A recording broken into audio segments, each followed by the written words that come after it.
السلام عليكم. صاحب السمو السيد ملك بن شهاب آل سعيد، واحد من الشخصيات اللي نفتخر فيها في الرياضة بشكل عام، تقدم أعطاني إياه، وواحد من الشخصيات السيباوية حتى النخاع. صاحب السمو السيفي 4 سنوات، كاس سوبر، كاس صاحب الجلالة، وكاس الاتحاد الآسيوي، اليوم كاس الاتحاد العماني.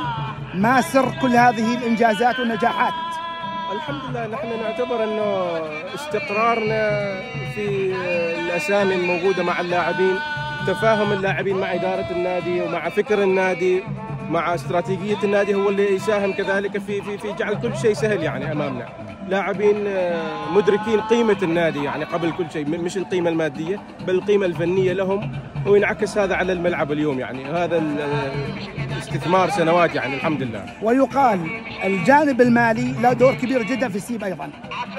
بطبيعه الحال الجانب المالي له دور في اي نادي، اي نادي عنده مقومات ماليه يقلب اللاعبين المميزين يعني، وكذلك الجانب الاستثماري، وكله متمم لبعضه يعني، وان شاء الله يكون هذا استمراريه للمواسم القادمه يعني. نعم. صاحب السمو نبارك لكم، نبارك للوالد رئيس مجلس الإدارة، نبارك للكرة العمانية بختام كأس الاتحاد اليوم. صاحب السمو أنا لي ملاحظة عليك. نعم. وجودك في نهائي كأس الاتحاد الآسيوي في ماليزيا، وجودك في كل النهائيات البطولية على مستوى نادي السيب، يعني أنت أصفر حتى النخاع.